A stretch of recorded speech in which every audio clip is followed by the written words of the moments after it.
as this reflective organization unfolds, leadership is distributed.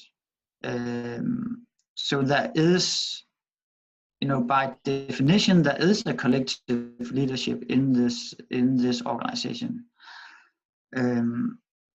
So of course there is, how do the pioneers get the idea to start this? You could say, how do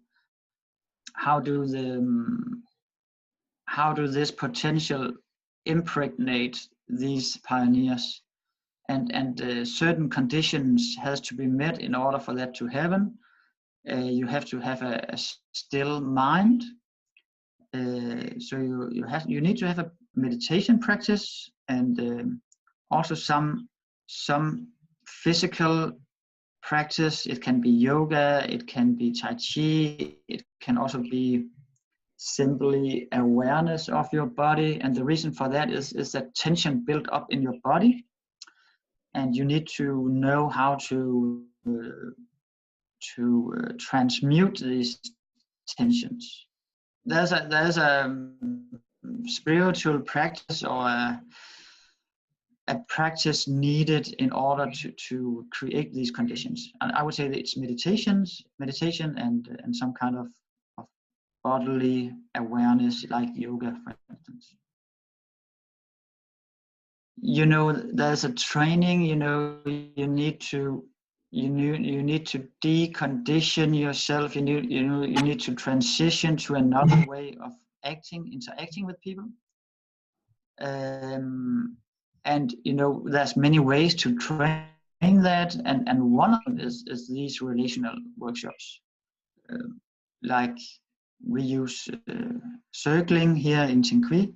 There's also all kinds of other relational workshops where you get acquainted with how does intimacy feel to you. It can be standing close to someone, eye gazing.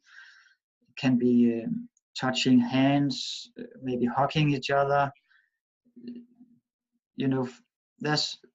We have really good facilitators here who facilitate how does this feel to you, and how do you step into that intimate zone, you could say.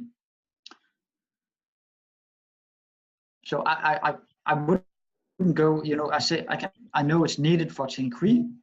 I don't think it's always needed, these types of workshops. It can be, Burning Man don't have these. That's true. Okay, yeah. Burning Man also has these workshops, yeah, but it can look different also. And another tool can be, you sit in a circle and you have a talking stick. Just having a talking stick puts your mind at ease, because now okay, the talking stick is over there, so I don't even have to bother about talking, because for many of us, a lot of energy is going into chatter and talking, and then just using a tool with a talking stick is very calming for the mind.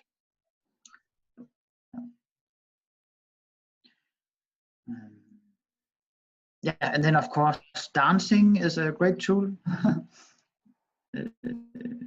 Yeah, when you dance together, you get into another state, and then after with the dancing, the communication is much different, or usually much different than it was before the dancing. It's much more calm, it's much more grounded, it's much more in tune with the collective.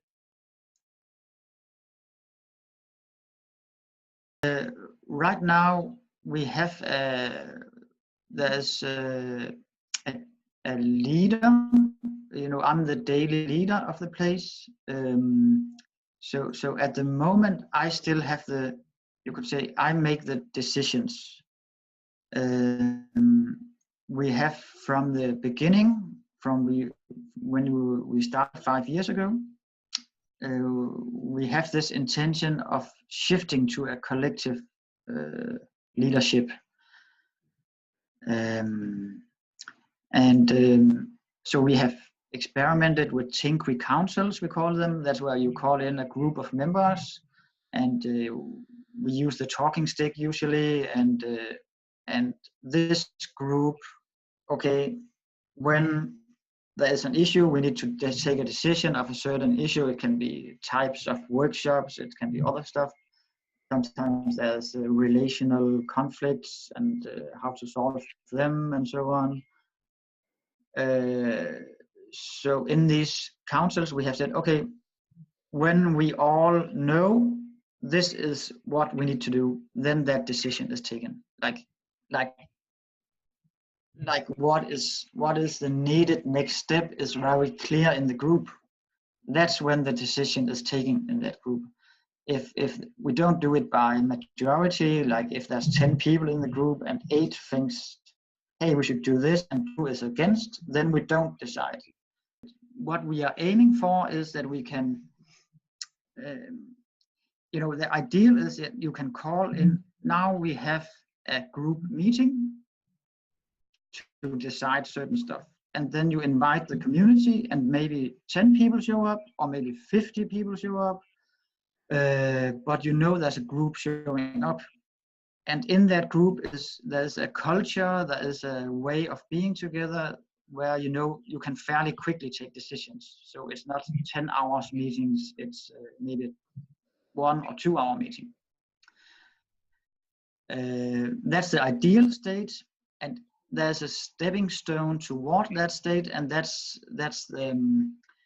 where you appoint like 7 people, like 7, 8, 9 people. They carry the culture. They're like carriers for this community. It's people who are in the ceremonial space a lot, and which resonates. They resonate with the vision, you could say. So that's the next step we will take. We will transition the leadership from me to these 7, 8, 9 people, and and I really look forward to that because it has been a lot of work for me the past 5 years. It's been great, but it's also been quite tough. Yeah. So that would be really I'm looking forward to that. So these 7, 8, 9 people, they will have they have the responsibility to take decisions on behalf of the community.